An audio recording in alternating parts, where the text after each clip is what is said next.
It's a real challenge being an INFJ in society today. And honestly, it feels like it's getting worse. The world, it's more divided than ever, politically, socially, even within families. Most people pick a side, they double down, and they block out everything else. But INFJs, we don't really have that option because we can see all sides of a situation. And the more divided the world becomes, the more tension we feel pressing down on us. And that results in nobody seeming to be able to understand us. It's like living with your hands on the fault lines of humanity. You can actually feel the pressure building long before the earthquake hits. So why are INFJs so different from the rest of society? The first reason is INFJs have amazing pattern recognition. Despite what you hear on the internet, INFJs are not fortune tellers, but we are pattern recognizers. Our NI, introverted intuition, doesn't just notice surface level details,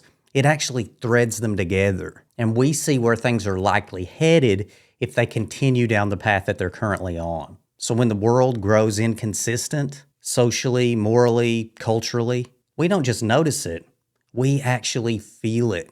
We pick up on the contradictions and the unspoken hypocrisies, sometimes years before others even admit they exist. And because many INFJs love history, we also know how history repeats itself. And that makes the chaos in the world around us feel even heavier because we know the patterns and we can sense the consequences that are just around the corner. And all of that combined can make us feel like outsiders, even in our own communities. The second thing is INFJs are on team truth and justice. Here's the truth. INFJs are always on team truth and justice. Always. We don't care if it's popular. We don't care if it costs us approval. And we certainly don't care if it goes against the herd. For us, truth isn't negotiable. But here's the catch. When the people around us are swept up in the herd, whether that's politics, cultural trends, or even family traditions, we start to clash.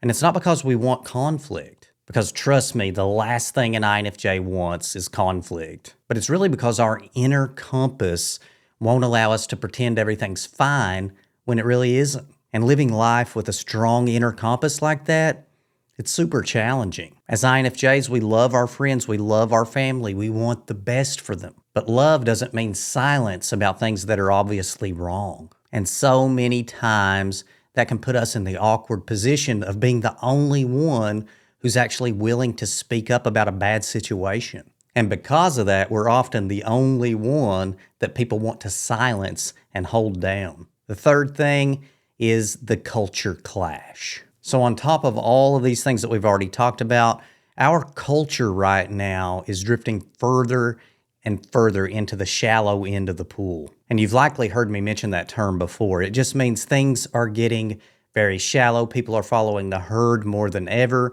They're brainwashed, that kind of thing. And social media has actually turned life into a bunch of fake highlight reels. Materialism and superficial things, they're more celebrated than ever. And to us INFJs, it's pretty much pure misery because we can see right through all of it, and we want nothing to do with it.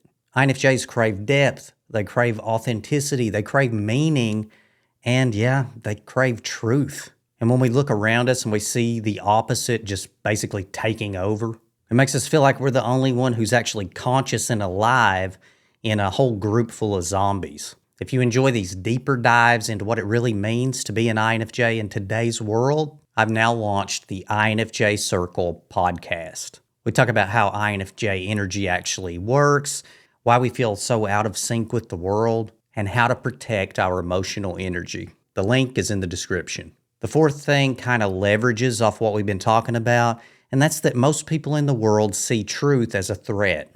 And here's one of the most frustrating parts about it. People say that they want truth and justice, and people say that they want fairness. But most of the time, they only want the parts of the truth that they feel comfortable with. They literally cherry pick their own reality. And then an INFJ walks in, and we refuse to cherry pick the truth. We bring the whole truth.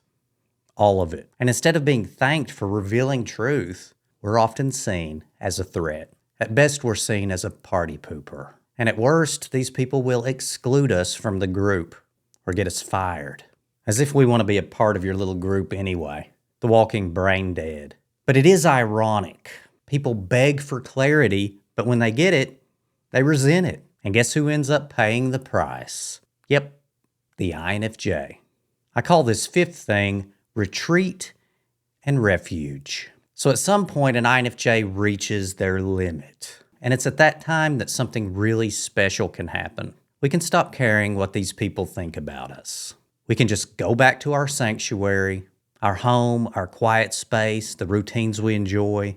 Because while the world might feel insane, at least our coffee is hot, our couch is soft, and our pets are consistent. And when we're at home and we're alone, there's no gaslighting and there's no games. There we can just be. Because as the ancient Stoics used to say, the only thing we can truly control is our mind and thoughts anyway. And as fellow INFJ Marcus Aurelius said, you have power over your mind, not outside events. Realize this, and you will find strength. And you'll find peace as well. And I'm just going to be honest about the world right now as I make this video in 2025.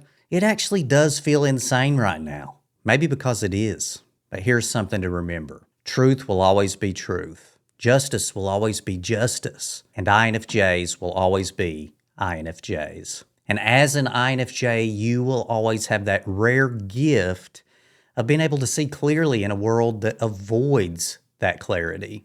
So maybe the insane world doesn't get you. And maybe the people who follow the herd just can't figure you out. But that's not a weakness. It's your strength.